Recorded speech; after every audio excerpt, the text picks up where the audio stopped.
Hi, I'm Amanda Monker. I've been a stylist for 10 years and I'm the owner at the Amanda Monker Salon. I'm here today to show you how to take care of your extensions best. So the first thing that I want to go over is how to brush your extensions properly. Okay, so for brushing your extensions, you're going to want to use a specific hair extension brush. This one here is the Bang & hair extension brush. This one is going to have nylon bristles here, and then it's going to have boar bristles down inside. The boar bristles are going to be able to help move your natural oils from the top of your hair into your extensions.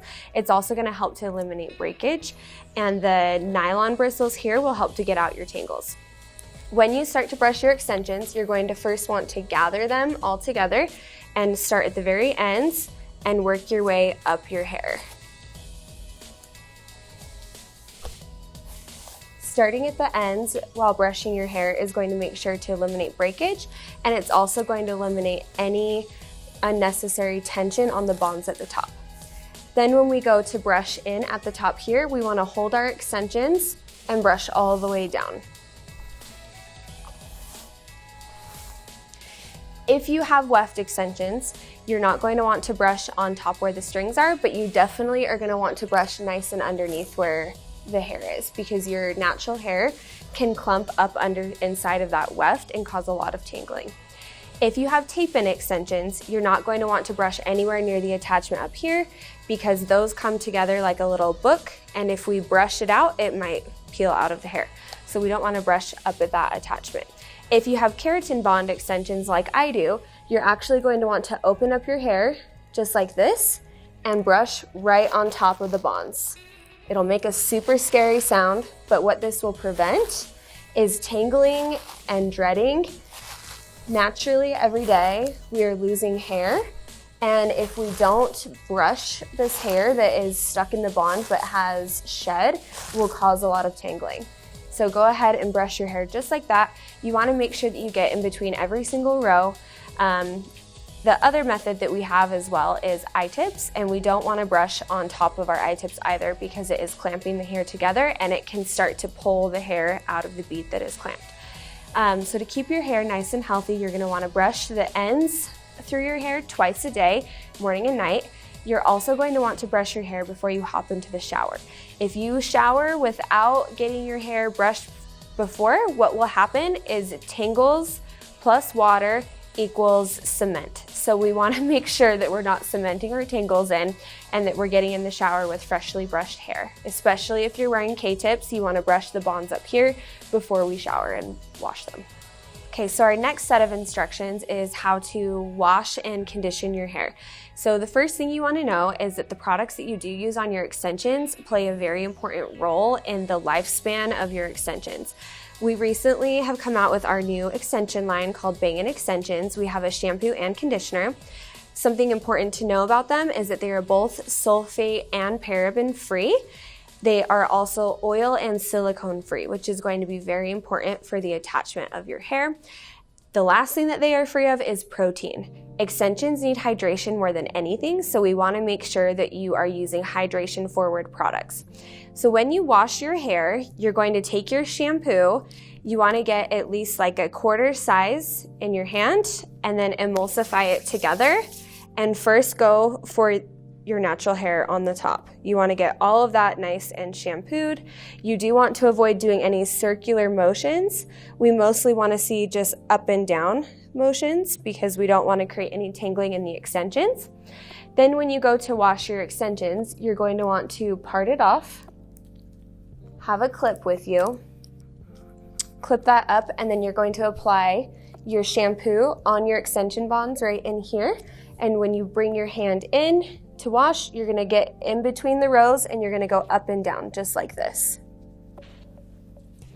The other way to wash your extensions is without putting it into sections at all. You can actually just bring your hands just straight into your hair and make sure you're feeling in between the rows and just shampooing up and down just like this. You want to make sure that your hair is thoroughly washed and also thoroughly rinsed. If you leave behind any residue, it can cause some irritated scalp, it can cause dry scalp, and it can also cause unnecessary tangling in your hair. The next thing we want to talk about is conditioning. So your hair is never going to be able to get enough moisture. So the more moisture, the better. When you condition, you're going to want to get, again, a quarter size to start, emulsify it through your hands, and then you're going to work it starting at your ear and below. You don't want to put anything up here because we want to avoid any extensions having conditioner on the attachment point up here. So we'll go ahead and start the conditioner, working our way down like this, working it all the way through the hair. If we need a little bit more by the time we get to the ends, you can go ahead and add that. We do really want to avoid putting our hair up at all once the conditioner is there, because we want to avoid anything getting onto those bonds. We also want to avoid brushing our hair when it is wet. If we brush our extensions a lot when it is wet, it can cause the bonds to slip down. Again, you want to make sure that the conditioner is thoroughly rinsed. Once it is thoroughly rinsed, you should be good to go ahead and get out of the shower and start your styling process. Next, we're going to talk about blow drying. It's very important to make sure that your extensions get 100% dry before sleeping on them or ironing them or anything like that. If you sleep on your extensions wet, there's two things that can happen. We can create a lot of tangling, or we can even create some molding, and nobody wants to have mold in their hair. The other reason we want to make sure it's dry before we start to heat style is because if we hit it with anything that is hot after it has been wet and not fully dried, we're going to create steam, and anytime excessive heat is applied when the hair is wet, we can cause breakage and damage, and we don't want to do that. We want our extensions to last for as long as possible. There's going to be two products that I'm going to recommend putting into your hair before you blow dry. The first one is going to be our Bang and Tangle Therapy. What you're going to do with this one is you're going to spray it all the way down your hair on the outside and on the inside, staying away from our bonds, so making sure it's from the ear down. And then we're going to work it through with our hands just like this. That's going to help so that we don't have to brush our hair quite as much before we go ahead and blow dry. If you can avoid brushing your extensions when wet, it's always going to help them stay healthier. When extensions are wet and they're brushed aggressively, it can cause breakage. So anytime you can avoid brushing them when wet, we're going to be in a better place. The next one that I will recommend using is our Bang & Styling Treatment. Our Bang & Styling Treatment is going to be a cream. You're going to want to start with about a quarter size, so you'll get that into your hand and emulsify, and then work it through, starting from the ear down all the way through to the ends. And the benefits that you'll get from this product is hydration, thermal protection from your blow dryer and from your irons, and it will also help with frizz control. The reason it's called a Bang & Styling Treatment is because it is like a treatment for your hair. That is how much hydration it has. So once you get all of that applied through, then we're going to go ahead and begin to blow dry. You don't want to go in with a brush first thing when it is wet, because we're trying to avoid brushing that. So you'll want to wait as long as you can before you need to blow dry your hair. If you could towel dry or air dry, that will help speed up the process of blow drying. The other thing that will help speed up the process of blow drying is having a professional blow dryer. We recommend the Paul Mitchell Ionic blow dryers because it will work as a squeegee for your hair, blow drying the inside of the cortex of your hair first and pushing the water molecules to the outside. Other blow dryers may attack the outer cuticle, and that will cause breakage long term. So to begin to blow dry, you're going to want to bring the blow dryer around your head and start at the bond area here. So I have keratin, so my bonds are here. So I would go through this area first to make sure that it is getting dry very first. You always want to keep in mind that we're going to blow dry our hair from top to bottom. If you ever start in the ends and then work your way up, anytime you blow dry this water down, it will come out and down and through the ends. So start at the top and work your way down. We would highly recommend sectioning off your natural hair. When you section off your natural hair, just get it out of the way, put it up into a clip, because your natural hair is going to be a lot more fragile than your extensions. When it is up and out of the way, it will give you better access into those extensions through here. As your hair gets drier, you'll want to begin to move down into your ends. When I blow dry through my ends, I want to make sure that this nozzle is pointed down. This nozzle is called a concentrator. It's going to concentrate the airflow going down. If we have the airflow going up, it's going to rough up the cuticle and cause frizz. So keep it going down just like this, and you'll just pass down the hair When the hair feels about 90% dry, you can grab your extension brush and use it to polish out the hair. When you use your brush to polish out the hair, you're gonna wanna start at the top and put your blow dryer right with the brush and just work your way down. They'll go down the hair together, kind of like a truck and trailer, and that will help to create the smoothest look so that hopefully you don't have to hit your hair with an iron afterwards. The last thing we recommend for all of our extension guests is to make sure that you're using recommended hair products. If you go to the store and you buy whatever you want, two things will happen. You're gonna avoid your warranty for your hair extensions, and those are an investment and we wanna keep those safe. And the second thing you're going to do is most likely get product buildup onto the hair, and when product does begin to build up, it will begin to cause breakage. So both reasons of why you wanna use professional recommended product for extensions is to protect your investment so that you can wear your hair for as long as possible. Next thing that we're going to talk about is your at-home styling tools. So there is a difference in quality in styling tools. There are professional styling tools and then there are store-bought styling tools.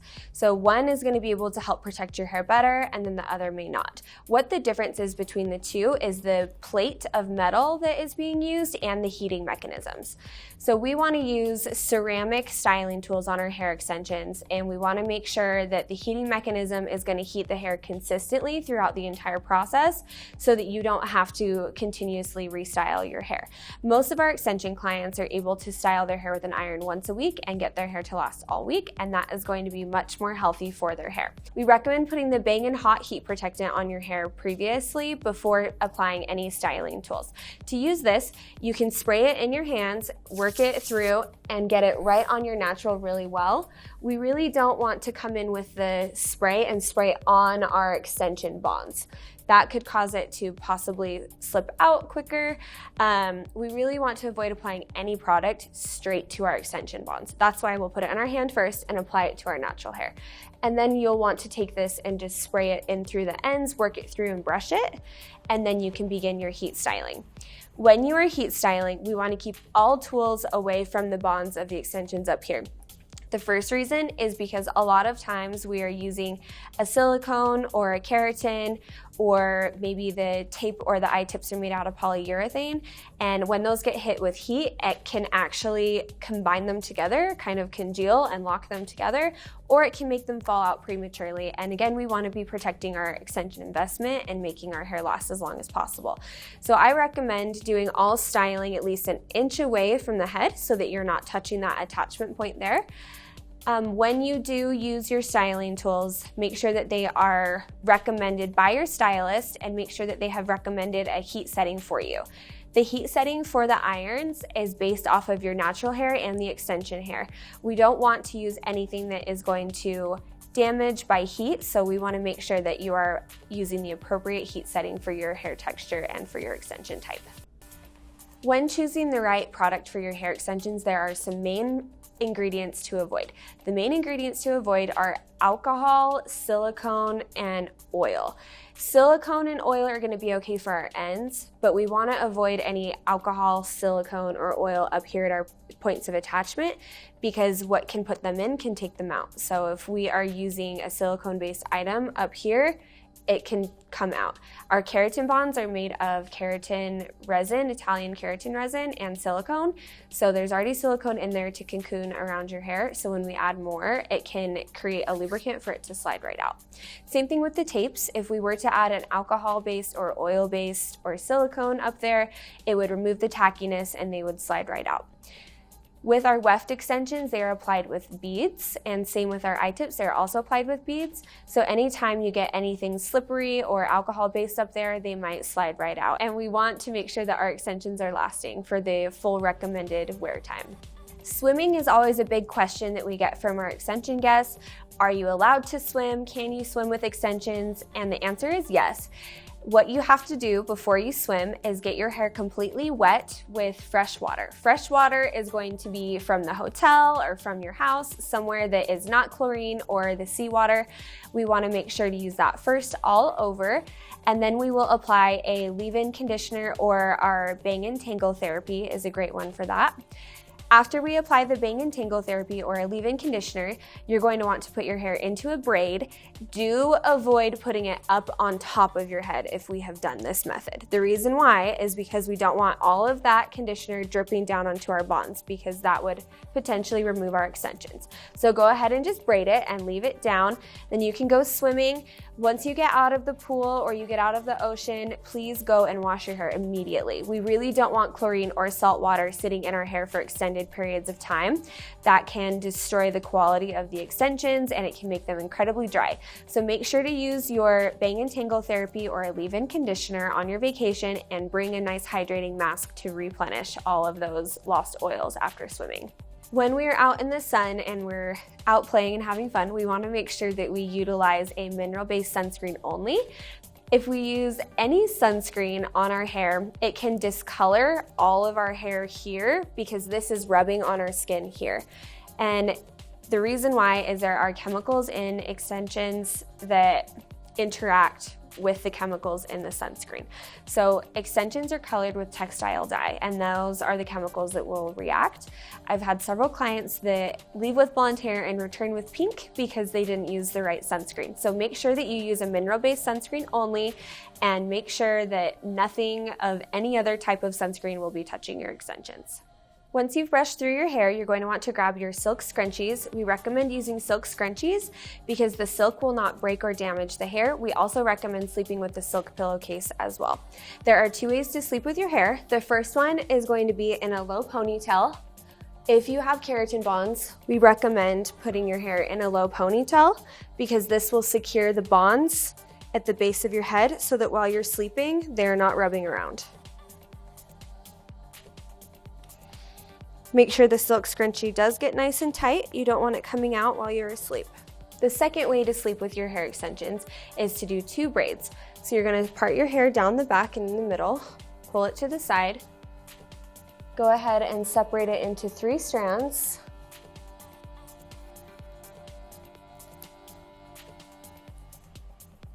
And then just do a regular 3-strand braid.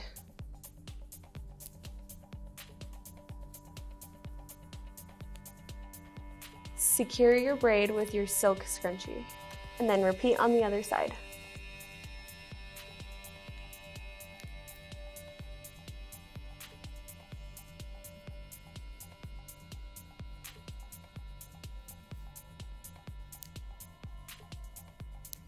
Sleeping with your hair in braids or in the ponytail is going to help to secure all of the bonds up through here or the point of attachment so that you don't have any matting while sleeping. The other reason why we want to secure through the ends is so that while we're sleeping we don't run into any breakage because of possible pulling or rolling over on our hair or just tingling around on our pillow in general. When you wake up, this will help so that those knots are non-existent, so that when you take your braids out in the morning, you will have nice hair. At home, we don't recommend coloring or cutting your own hair extensions. You can use a extension-safe purple shampoo to help tone out any unwanted brassiness, but we don't recommend any other coloring depositing shampoos. This is our Bang & Blonde purple shampoo. You can utilize this to be able to create a better blonde for yourself at home. Extensions do take any type of color or any type of color depositing shampoo very quickly. So we want to make sure that we work efficiently, working it through our hair so that we're able to have a consistent color. If you do struggle getting a consistent color, you can always put a little bit of the formula into a spray bottle or a bottle that the liquid can run out of and work that through your hair more easily. You can also dilute it with water so that it has less strength as well. Eye tips and wefts are safe for immediate washing after installation. Keratin bonds and tape-ins are not. Keratin bonds and tape-ins both have adhesive that needs to seal for the next 48 hours. So please do not wash your hair if you've received a tape-in or keratin bond service for 48 hours to ensure the longevity of the extension.